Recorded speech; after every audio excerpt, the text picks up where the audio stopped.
Love knows no boundaries, nor shapes, nor sizes. Lahat may karapatang umibig at ibigin. Mukhang marami ang hindi papasang contestants sa bawal judgmental segment ng Eat Bulaga sa komento nila sa couple na ito. Baka mahilig siya sa pet na pig. Maghihiwalay din yan. Nanay niya yata yan. Si Amerikanong Hank kasi in lababo sa 54, 43, 53 na si Marnie, 28 years old, representing Philippines. Go te! Lahat ng judgmental dyan. Mamatay na raw kayo sa inggit sa kwento ng kanilang Big Love. Bata pa lang, busog na raw sa pangungutya si Marnie. Pengen naman ako niyan. Yung kung ayaw. Dapat mo Baboy. Lilit. Kasi nalilit tunin. Mataba. Pag pumunta ako ng party, feeling ko nakatingin sa akin yung tao kung gaano karami yung kakainin ko. Ginadaan ko na lang lahat sa biro kahit sometimes medyo hurt na pala ako. Dati meron akong crush, magka-chat kami. Yun pala yung crush na yung kasama ko. Kasi payat. Nakakawala ng self-confidence. Pero nung nakarating siya sa Amerika, keberna, dito na nakipagsapalaran si Marnie sa mga dating app hanggang sa kakaswipe niya, may nag-pop up. Minessage ko. Kasi cute naman yung picture. Ang kanyang nakachat si TJ. I did not know what to go off of when I saw her pictures. My impression for her was like, maybe she's catfishing. Medyo parang reluctant siya. Kasi hindi siya agad nag-reply. She's very honest. It was a nice talk. Matapos ang isang linggo nilang pag-uusap sa telepono, si TJ nag-aya ng eyeball. Pero si Marnie nagdalawang isip. Kasi meron nga ako nakachat dati ng mga ganyan. Sabi nila, ang payat mo dun sa picture mo. Gusto ko talagang mag-ready, mag-makeup. I told her, no, I want to meet you like all natural. Hanggang nagkasundo na silang magkita. I met her in real life. I was kilig though. Sabi niya, you're beautiful the way you are. Sabi ko lang, ganun lang.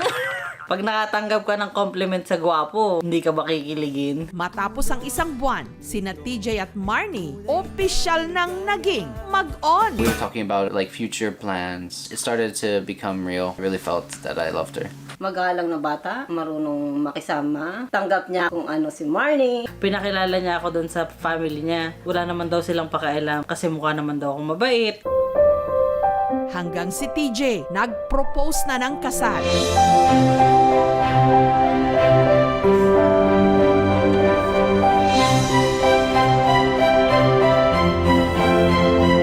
At nito ngang nakaraang taon, sila'y nag-I do. Ako yung in charge when it comes to yung mga finances. Pero mas masipag lang siya. I'm more understanding, but she's more responsible. I'm understanding too! But I'm more understanding. Hanggang kamakailan lang ang kanilang pictures nag-viral kung saan marami ang nang-judge sa kanila.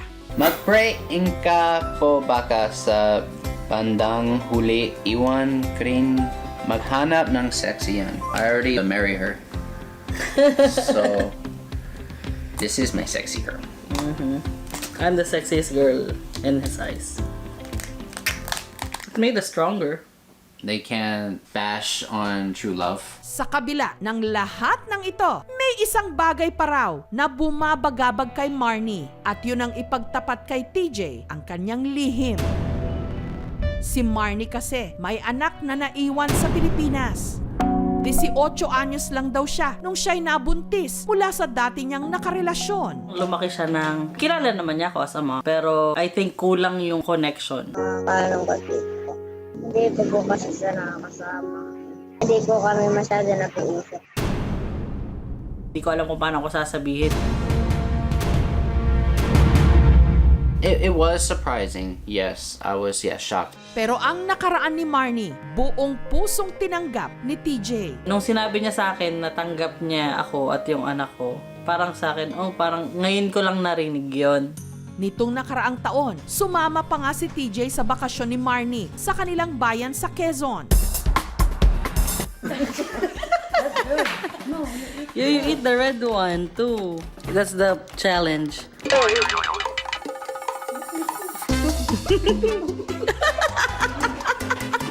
Doon, personal na nakilala ni TJ ang anak ni Marnie na si Tristan. I was so happy actually. It was so great to finally meet him. I actually loved taking him to school. Plano raw ni na Marnie at TJ na bumalik ng Pilipinas pag natapos na ang pandemya. Para sa pagkakataong ito, magpakasal sila sa simbahan. I told her I want to retire there. You don't have to be stressed all the time. I always love using Mahal Kita. I always love using that for Marnie. Sa araw na ito, kinamusta ni na Marnie at TJ si Tristan. Hello, Totoy. Hello. Kamusta na? Okay lang.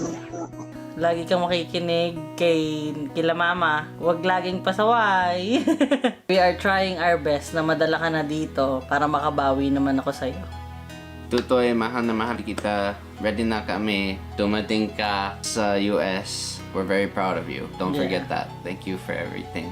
As far as being our anak. Ngayon, alam ni Marnie na may mga taong buong puso ng magmamahal sa kanya. Honestly, I actually never had an ideal woman. Accept everyone for who they are. Perfect in my eyes. Ikaw ang matagal ko nang hinihintay. I found the best already. So that, I don't need to continue to search. I got what I wished for. I always love waking up to you and going to bed knowing that you're by my side. So I want to grow old with you. Pinapangako to stay always because I cannot lose you. Mga kapuso, kung nagustuhan niyo po ang videong ito, subscribe na sa GMA Public Affairs YouTube channel and don't forget to hit the bell button for our latest updates.